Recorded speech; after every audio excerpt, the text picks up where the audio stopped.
Hi, this is Brennan Davis from Bedrock Games and the Bedrock blog, and I'm here with Joel and Adam, and today we're talking about The Golden Sword. That's a 1969 Lo Wei movie starring Cheng Pei-Pei.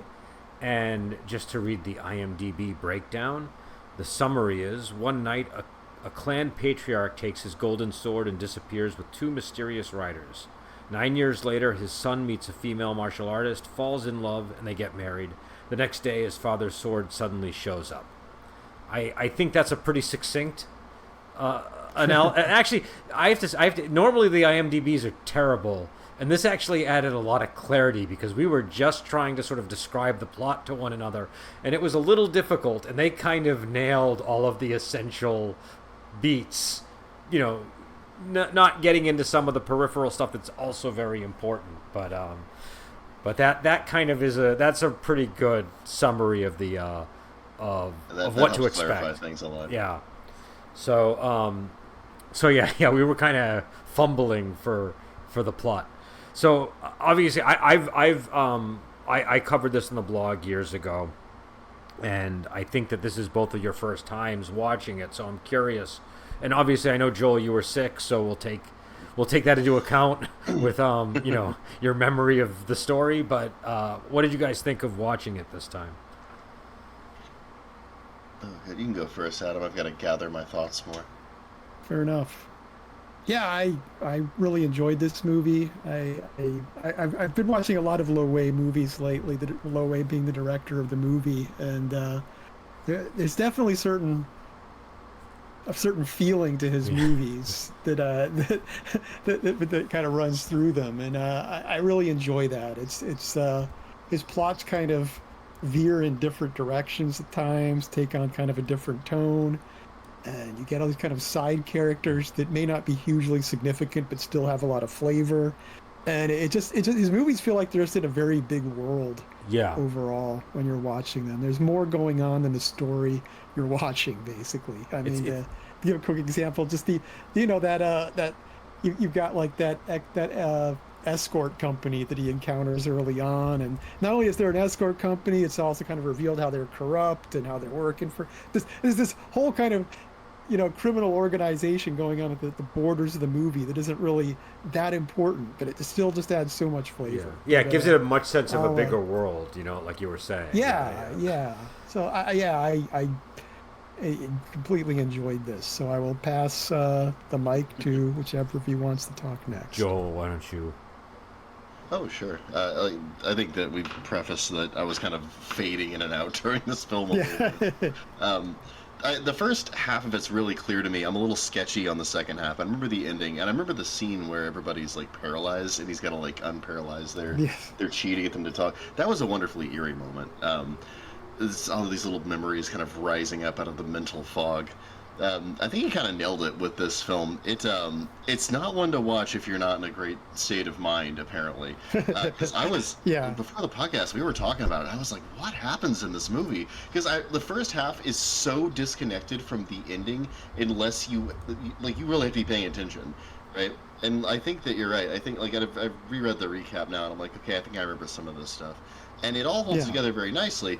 But like the movie has this thing where, and actually, it kind of reminded me. I was watching the Golden Voyage of Sinbad not too long ago, and that movie does that too. This golden age of Hollywood energy, where it's like Uh-huh. Yeah. every Yeah. scene on its own is such a spectacle.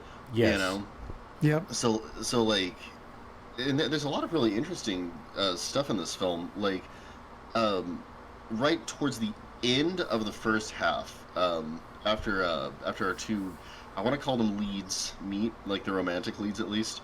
Like they have Hmm. this cool sequence where they overlay five different like concurrent images, like to represent like years of travel, and they have different places, and there's like they're clearly just traveling over a large amount of time and a large amount of terrain, and I don't I don't remember seeing anything like that in movies of this era. Like it was a really Yeah. unusual and interesting like thing to put in there. And like all of this movie is like that. Like every couple of minutes, if you didn't like what the movie was about, don't worry, you're about to see something completely Yeah. different. And it is cohesive. Like I mean, my Yes. spotty memory notwithstanding, it actually there's a through line. There's a like an implied mystery what happens to the main character's father. There's a further implied mystery of his parentage overall, and that's consistent throughout the whole thing, right? And Yeah. we get more and more info revealed on it. So it's a fascinating film, and it's got a lot of variance. I think that yeah, I'm with you, Adam. Where overall the feeling is like being swept up in this enormous and complicated martial world. It's really very Hmm. cool. It's a very good wuxia film for that. So, Hmm. Yeah, and so for me, I for some reason I think because the title of the movie is so generic when I think and I tend to fold it in with all the Cheng Pei-Pei movies because it's a Cheng Pei-Pei film, even though I mean it's obviously Lo Wei directed it, but I file it under Cheng Pei-Pei when I'm thinking of like this Yeah. film, and I often get it confused with Raw Courage, which I think is one of the ones that I generally kind of consider a little more mediocre. I'd have to go back and rewatch it Hmm. to verify that. But before I watched this, I looked at my old review because I was like, "Oh, what did I think of the Golden Sword when I first saw it?" And I said it was like possibly my favorite Cheng Pei-Pei movie. I think I said wow. I think I said it sits right next to Lady Hermit and Come Drink with Me. So Yeah, That, that I've is high watched this praise. yeah. before. I've watched this before, and like you, I kind of forgot what movie it was when you talked Mm, about reviewing it. It was within like a few seconds of the movie starting and that yeah. opening scene. I'm like, oh, it's this movie. I'm Yeah. really excited to watch this again. And I can tell you the scene that encapsulates. Oh, there's a lot of scenes, but the one that really encapsulates for me why I like it, especially as a Cheng Pei-Pei film, is the what is it? What do they call it? Happy Palace or Happy? I forget what it was. The place where the beggars meet. They call it. They have a Oh nickname yeah, for yeah. it.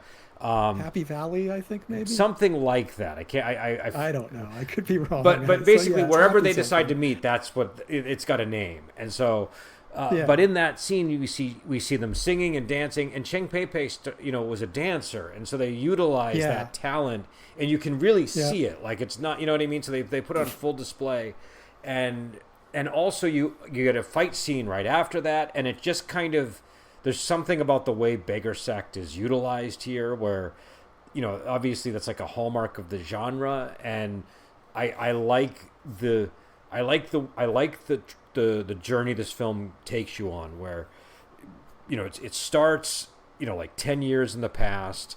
They jump to like 7 years when 36 sects are all kind of organized, and they're talking about this master who 10 years ago vanished, and his son is like, well, I'm going to go try to find him. And then he says, give me 3 years, and he's now like I think the end of his 3 year journey. I can't remember the exact timeline, and he meets Cheng Pei-Pei, but it's kind of Huang Rong situation where he thinks she's a boy and she's Hmm. actually a girl. And then there's this transformation that she has where she goes from being this like rugged, kind of boyish character to being like this beautiful woman. And then they Yep. fall in love and they go on a journey together to find the father, and they obviously don't succeed, so they go back, and then they have their wedding night. And then there's like this mysterious box that arrives, and that kicks off the second half of the movie. And I Hmm. just like the way that the movie flows, because all of this time happens, and in a lot of movies when there are time transitions, it feels very unnatural, and in this movie it just doesn't for some reason. I don't know what it is. And also, even though it's a Cheng Pei-Pei film, it's more of a heroic couple movie, so it's not like a lot of her Yeah. films she's kind of like the star, and here she is the star, but it's alongside the other actor, Cao Yun. And so I don't know. I like that it kind of gets. And again, it's not. I don't. To my knowledge, it's not based on Condor Heroes at all. It's Lo Wei wrote the script, and I think it's based on a novel by Ni Kuang, who's very prolific screenwriter and novelist. Yeah, But but definitely has a real Jin Young feel yeah, to it, no question. yeah, and I like how they get that kind of energy in the movie, and it gives Yeah, it kind of like an epic feel. You know what I mean? Um, yeah, and just to Adam's point, I find that what I would say about it is Lo Wei movies feel like a complete meal. Like Yeah. you're not starved for any essential ingredient at the end of the film, and you feel like you've had a full evening of entertainment. and And you don't know where it's fun because you don't know where you're going. I mean, a lot of movies which are perfectly good movies, you kind of watch the first few scenes, and you're like, yeah, okay, this is the villain, and we know at the end of the movie they're going to fight this villain, and and obviously it's a fun ride getting there, but you kind of know where it's going. With a Lo Wei film, you could be like an hour in and you're still you don't know where this movie's Yeah. going to end up, and I kind of love that with his Yeah. movies because he makes it interesting rather than confusing for the most part. Yeah, and it's also interesting because like I've been watching a lot of Lo Wei as well, and so when you see them, when you start watching them like all back to back, you realize like family is a really essential element of his True. films, and this concept of tradition. And in this movie, it's like an unusual tradition that is now getting in the way of the family. Do you know what I mean? It's like this.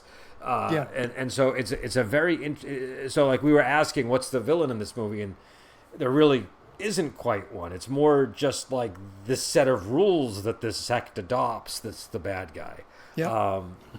And so that, Yeah. I mean, oh, go ahead. okay, I was gonna say, yeah. I mean, another element too is that while his movies do kind of drift all over the place, it's not like a ramshackle shaggy dog story. Yeah. When you're done with the movie, you're like, everything fit Yeah. together. It's like once you know like the story of the mother in this and all the stuff at the end that comes out, you're like, oh, okay. You can look back on everything and everything. Like Black Tavern's the same way. It's like it's constantly kind of changing its focus and jumping through characters. But when you get to the end, it's like, oh, okay, yeah, that was a coherent plot after all.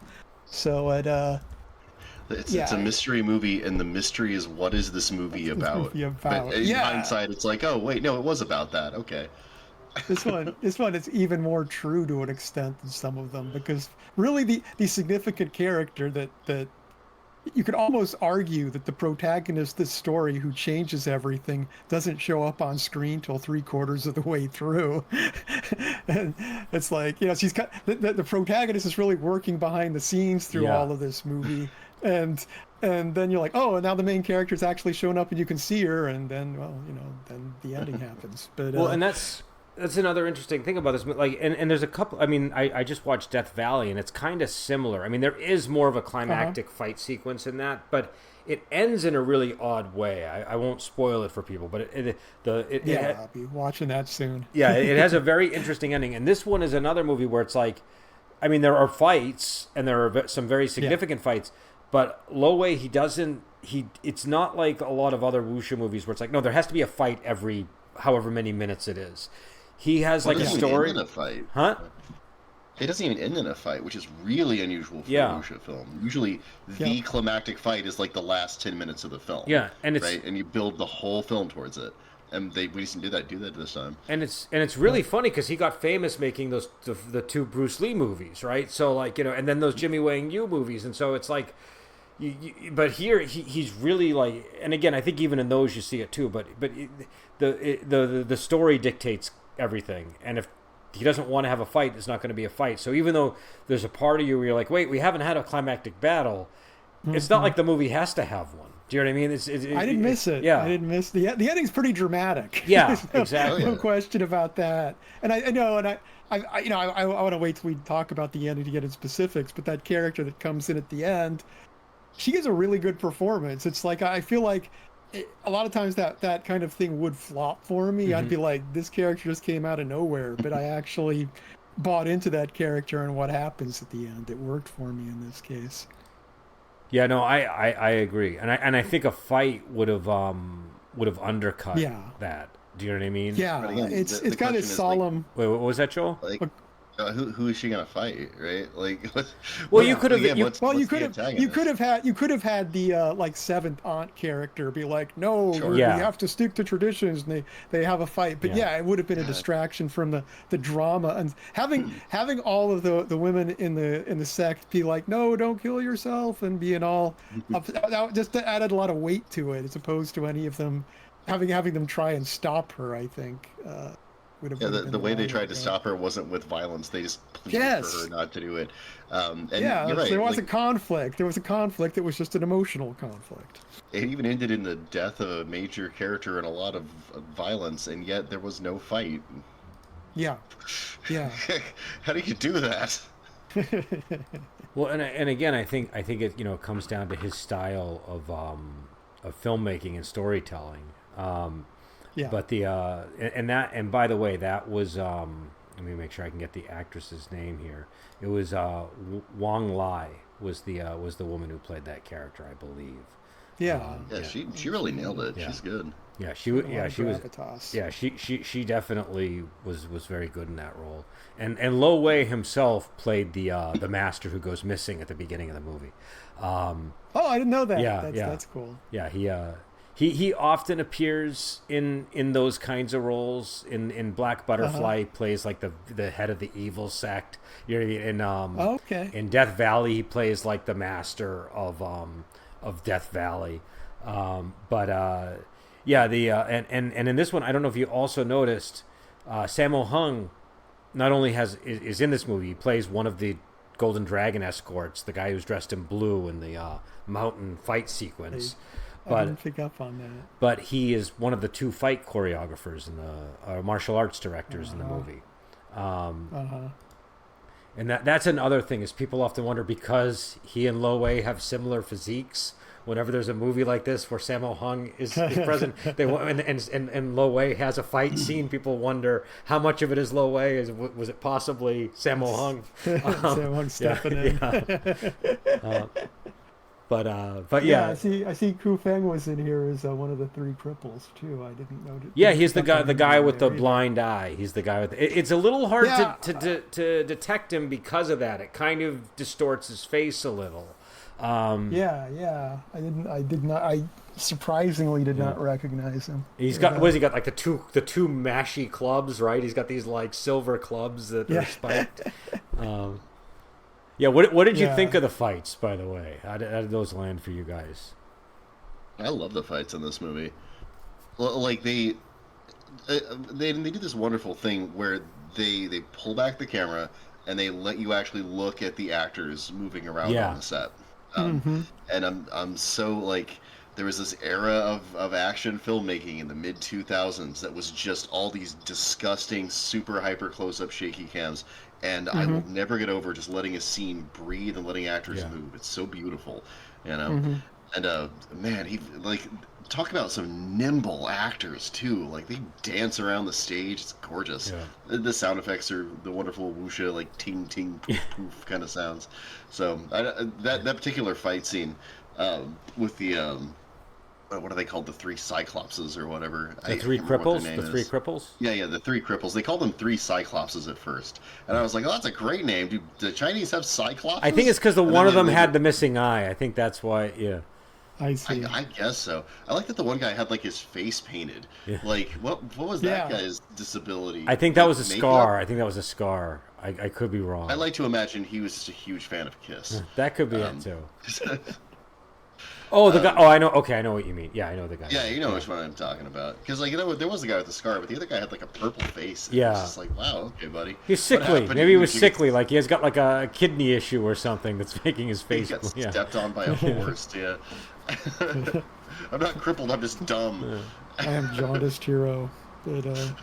Yeah, I do like that you can see the footwork. Again, with a Cheng Pei-Pei movie, I think one of her strengths is her footwork. And so being able to see her footwork is very helpful, I think. And this swashbuckle era of Shaw Brothers, even though this movie, I think, does kind of like, it's kind of in the stage where things are starting to advance. Do you know what I mean? Like they're starting to there's these stylistic things coming in that are kind of like mixing it up.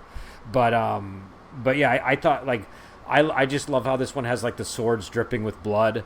I love that, like the scene where Cheng Pei-Pei's fighting in the snow and the guy is just like it's hacking her with like, you know, just hack, and she's like staggering back.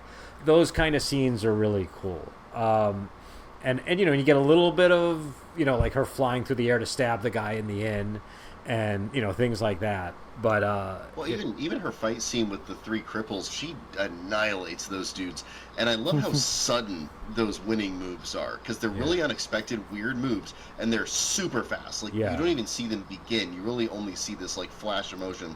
Then they're dead as she calls out the number of the attack that was, and she says she's gonna do it in 10 or less moves. She does it in 9. Like, man, conservation of ass kicking is gorgeous. Yeah, doing it on the 9th was a good touch on that scene, I gotta say. I said within 10. That's the upward bound. And also I like the variety of weaponry you get in this one. She's like, again, with just Cheng Pei alone, she's got like she starts out with the two little blades, kind of like Golden Swallow, but then she's got a sword and she's fighting open-handed, and there's kind of a lot of, there's guys with the clubs, there's all these different weapons being used, and then like a lot of the women from that sect are good at like open hand type stuff, and so they're the crazy cheese stuff. Yeah. I like how much that separates them from everyone else, right? They got like this really deadly internal alchemy kung fu that seems like mysterious and unknowable. It's just I'm a sucker for that kind of stuff. The second somebody has like the Lo Wei finger and they're shooting laser bolts out, that's when I'm sold on a wuxia movie. I'm just like, yeah, give me that kooky stuff. Give me that Taoist immortal stuff.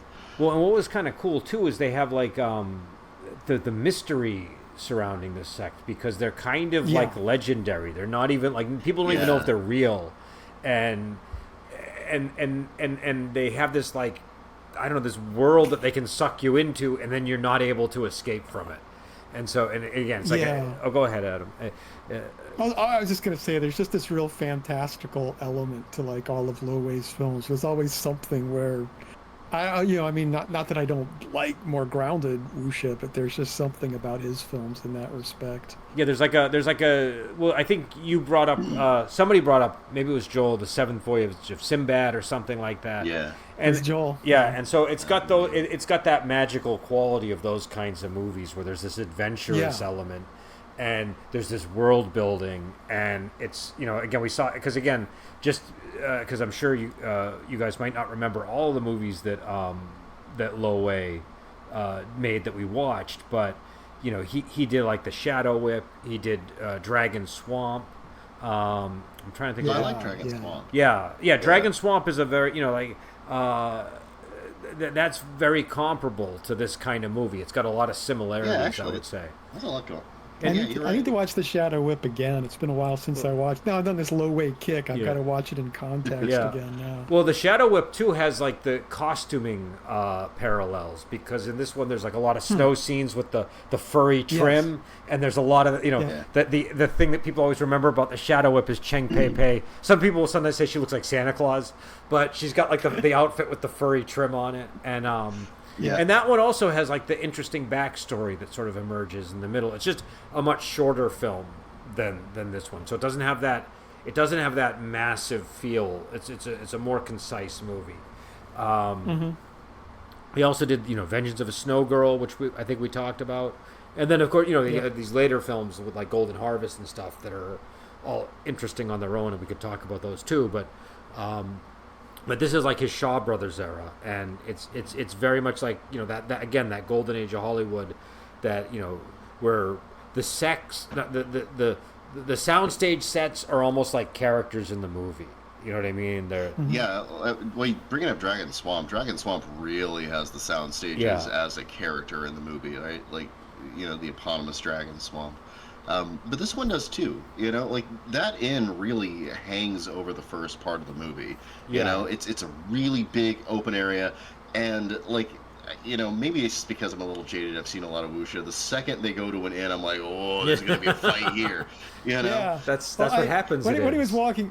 When he's outside the inn walking towards it too, I noticed too, I'm like, this is the outside of the Black Tavern. Yeah. I was like, it's the same set. It's dressed a little differently, but it looks like definitely is like the Black Tavern. It was the same set, no question.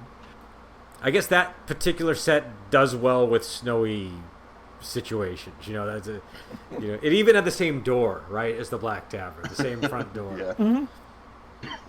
Yeah, like I said, it was the exterior. It wasn't as obvious on the inside, but when he was outside, it was just everything looked pretty much the same. And it was. That is what happens when you go to an inn in a wuxia movie, I guess. So it's to be expected. But the other thing that I thought was kind of intriguing. So there's this one character who's like the manservant of the sect. And then he pulls off his face midway through and reveals a mask. And he's, hold on, I gotta get his name right. And I think it's probably gonna be wrong on IMDb because it's probably not what we saw. Like, the names in these are like different in every version that you watch, so it can be tricky. But he's, I think he was called Saintly Lou, I think, or yeah, something. Saintly Swordsman Lu. In this one, in the Yeah. Hong Kong movie database, they call him Saintly Swordsman Luke Wei. But but he ends up he was at this. What was the name of the sect? Was it Dragon Fortress? Was that what they called the sect? Well, I've totally forgotten the name of the sect. Okay, well, You're asking the wrong couple of people. Yeah, so whatever the name of the sect is, he's able to take Cheng Pei-Pei to it to find her husband. And what's interesting is this swordsman you think is like, okay, he's like this secret master guy, he's like going to be competent. He ends up freaking out and having like this breakdown.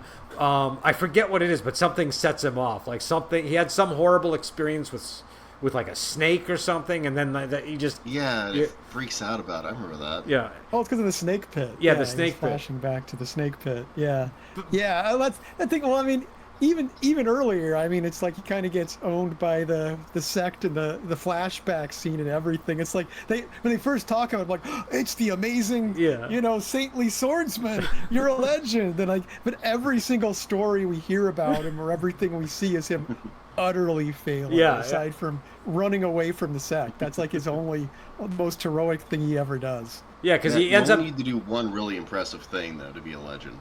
Yeah, but the way he ends up getting imprisoned in the first place is he goes there, and because his master has this manual or this like message for the sect that's like, if in an emergency, go here and they'll teach you. And he goes there and he's just not skilled enough, and so they just put him in a labor camp basically.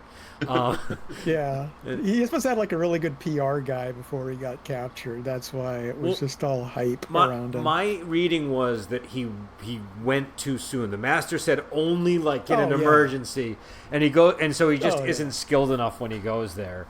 And but there's this horror note to it. It also could be read as only do this in emergency because there's a good chance this is not going to go well for you. Could be the other interpretation. That's true. Too. But in that moment, there's like this real kind of horror note to what's going on. It feels like it's out of a horror movie. Yeah. And I thought that was interesting because it just really shifts. It dips the movie into like a whole other feel. I mean, that's another Lo Wei thing. He can change tones and still have Black Tavern has a lot of horrific elements. Yeah, but Black Tavern's not a Lo Wei movie. That's who was it that did it's not. Why am I thinking that was Lo Wei? Okay. Lo Wei. So let's get a list of Lo Wei movies so I can just kind of list them off.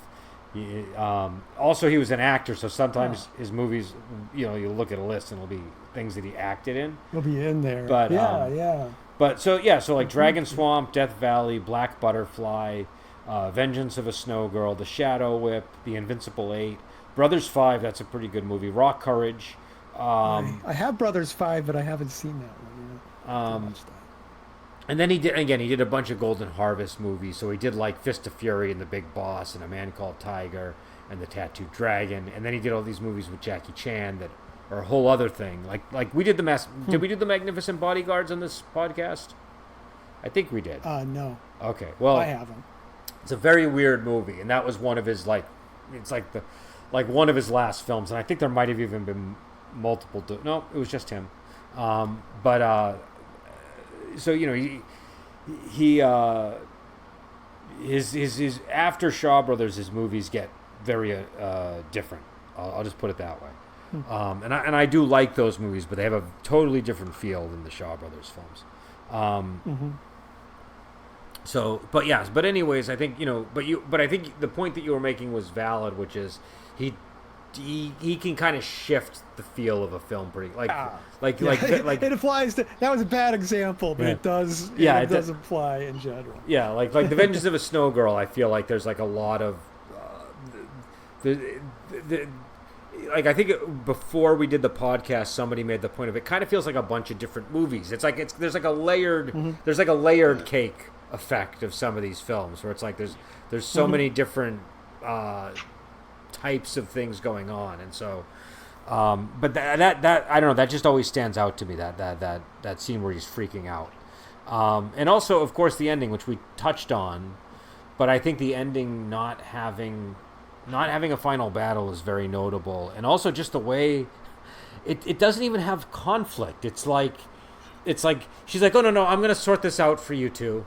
And then she goes, and then there's this. Notice And then too. she does. Yeah, Yeah, I know the main characters aren't even there. It's Yeah. like the main character's not even in the climax of the Yeah. movie. They have that little like 10-second scene at the end. They're like, oh, she'll be remembered and so on. But that's Remember like us? it. We're the main characters.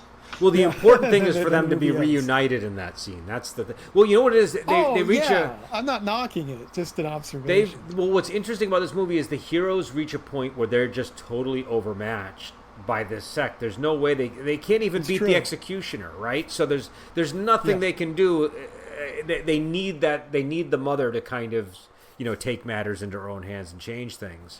And so Yeah. you could I guess accuse it of being the sort of one of these endings where like a super powerful character just shows up and fixes things.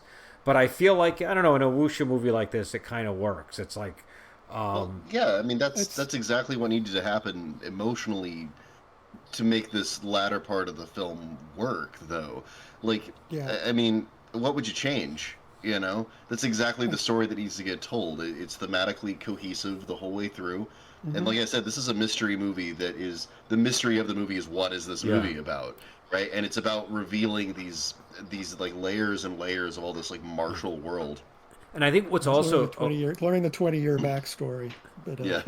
what I think is also interesting is how again, this is during a period where like you kind of have a lot of there are Cheng Pei-Pei movies, and there are movies that feature strong female leads, and there are also like the Cheng Che films that are starting to feature more masculine sort of driven type movies. And in this one, it's like the most powerful characters in the movie by far are the women, and they've created this whole world that's like an inversion of the normal social order, and it's just a very interesting movie from that point of view too. It's just got the big master who goes missing is totally helpless. He got he got captured by the sect, and he didn't he was the husband of the sect leader, and they had a baby. I think it's a little unclear, and he fled in order to save the baby because one of their rules is all of the newborn baby males are to be put to death.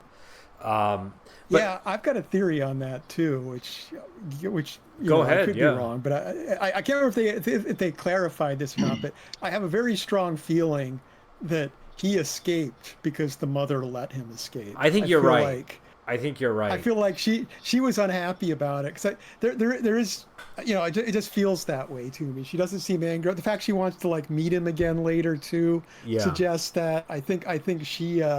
I think that was an arranged thing, even though I don't think that's ever overtly mentioned. It was a very interesting character. Like I definitely, because I had that same thought, so I think it must be in there because, how did he get away? And then they don't go after him for all these years. So and he's just also we don't see him escape. We just see him out there, and saintly swordsman runs into him, and. So once again, they're all chasing the saintly swordsman, but no one's chasing him. And so and there also could have been like an internal conflict over it too. We don't know, but it's I don't know. I do think it's a very interesting story, and again, just a lot of really great world building. But yeah, it is kind of cool that the heroes just kind of they kind of sit out the ending. It's kind of an interesting thing. Well, it's a movie where emotionally it is about them, but they're not they're protagonists, but they're not like the most important characters in terms of like making change happen in the world. They sort of are because change is happening. They inspire for them. They inspire. Yeah. She's doing this because she had a son and she doesn't want her son to die. The impetus. But you're right. They're not. They're the inspirers, not the actors. And we do get that. Go ahead. Yeah, well, it's like that's so unusual for any film, right? Like almost 9 times out of 10, it's And we get that family reunion in the final scene. So the final shot is like where they say you'll be remembered for this. So I think it's an emotionally satisfying ending for those characters because you want them, you want them to all be together. And the whole movie, I don't think that the father had any screen time with the son at all, right? Like, so this is like the first time they're really reunited. Yeah. Yeah. So, but yeah, no, again, this is a very fun, and again, for me, I think what really sells the movie for me is that extended beggar sequence. I just love. I don't know why, but I just, I there's something about it. The fact that it's got the singing, but I guess it's kind of like diegetic. You know what I mean? It's like happening within the movie. Yeah, it's like a musical sequence, they're not like pausing reality to sing about stuff. They're just celebrating. There's some weird musical sequences in these mid 60s films. Like there was one I just saw called Swordsman at Large, which is it's the same source material as Swordsman and the Enchantress, and there's a scene in that where and again, that scene is also in Swordsman and the Enchantress, but it feels more natural there, where it's like the character's singing, but it's not like a full-on music number. And in this one, there's like a music number, and they're lip syncing, and it looks so uncanny, but it's also strangely compelling because it's like very melancholic, and it's just a very unusual thing. That happens in Come Drink With Me. There's a couple of musical, I think maybe 2 or 3 musical numbers, and The Shadow Whip also has a musical number. As far as these scenes being diegetic or not, I mean, if you're a bunch of beggars living in a camp, how else are you going to hear music other than singing? I mean, you're not going to turn the radio on. Maybe well, you know what's funny? We don't bat an eye when like we're watching a modern movie and somebody goes in a club and there's a band playing. You know what I mean? But if people break out into song, it's like it sets sort of breaches. Back before recorded music, people just had to play their instruments and sing their own songs and all that stuff. It's just. But what I like about, and again, I'm not a huge musical fan, as you guys know, but I like certain types of musicals. And when there is a musical element in a movie like this, what I like about it is it kind of heightens the reality. It's like it takes it makes things suddenly kind of feel a little weird. And so I don't know, I like that. It's like, oh, okay, this is it pulls you into the set somehow. I don't quite know how to explain it. That scene really does pull you in. Yeah, you're right. What do they call it in theater, Adam? Is it mise en scene? It's something about like being in a live performance or like witnessing one. It's got that. It's got that same. I think that's what it's something like that. But it's some kind of like energy that you can pick up on whenever you're at a performance on a stage. That's kind of it's usually lacking in films, but it really does seem to be present here. Yeah. Because it seems so organic. Like they really do just seem like they're dancing around and singing, but it's incredibly choreographed, right? Yeah. So, very much so. I mean, there's dancing. And it's on a sound stage. So like there's this really powerful contrast, this like opposite polarity between like the genuine spontaneity of it and how artificial it is. Yeah. And it really just kind of, I don't know, I felt like I was sitting there. I think of a movie that's a good observation. The best movie that with that, I think, is the one that Adam mentioned, Black Tavern, where the whole movie is kicked off with a musical scene, and it's a similar style of singing, but it's just woven into the film in such a like gorgeous way that it and then when you go back and rewatch it after you know what you know, that scene has new meaning, and you notice that like, oh, this is all very well planned. It's not some of these movies when they introduce like a surprise or a twist, you get. Even though you know that it was in the script beforehand, it feels like the movie was sort of playing tricks and acting like it wasn't there and kind of tricking you and not giving you any. So it's almost looks like they made it up on the spot because the character who should have looked a certain way, if they knew what they knew from the beginning, doesn't look a certain way. And Black Tavern actually walks this very interesting line with that. In that scene. When I watched Black Tavern the first time, the first thing I did after finishing it was immediately went back to the first scene, and I watched the first scene again. I'm like, okay. Yeah, those expressions are very expertly chosen, I think. They are, yeah. They're just like they're perfectly ambiguous. Is I guess the way I would put it. Yeah. But yeah, so. Yeah, I don't know. Do you guys have any other thoughts on this movie? I don't want to just ramble. I have so few thoughts. Head empty. So sick. Yeah, I think I've talked myself out for now. Okay. I think I'm good. Well, yeah. So again, this is The Golden Sword. It's a 1969 film by Lo Wei, and it stars Cheng Pei-Pei. and it's definitely worth checking out. I think these Shaw Brothers Absolutely. era Lo Wei movies in general are worth checking out. And he made a bunch with Cheng Pei-Pei. So, like we mentioned, Dragon Swamp, The Shadow Whip, Brothers 5, Raw Courage. Yeah, if I were going to run a game of the any award-winning Righteous Blood, Ruthless Blades, I feel like I would watch this movie beforehand to inspire me. Just just throwing that out there. Yeah. This is a good one to go along with that wonderful tabletop RPG. Yeah. Just, And it's an observation that I had. and also it goes well with Wandering Heroes of Ogregate too, if we're going to be throwing It's in the true. sales pitches. There you go. This is this was actually a pretty influential. All of those Cheng Pei-Pei movies were very influential in that. So I guess we'll end it here, and until next time, we will talk to you later.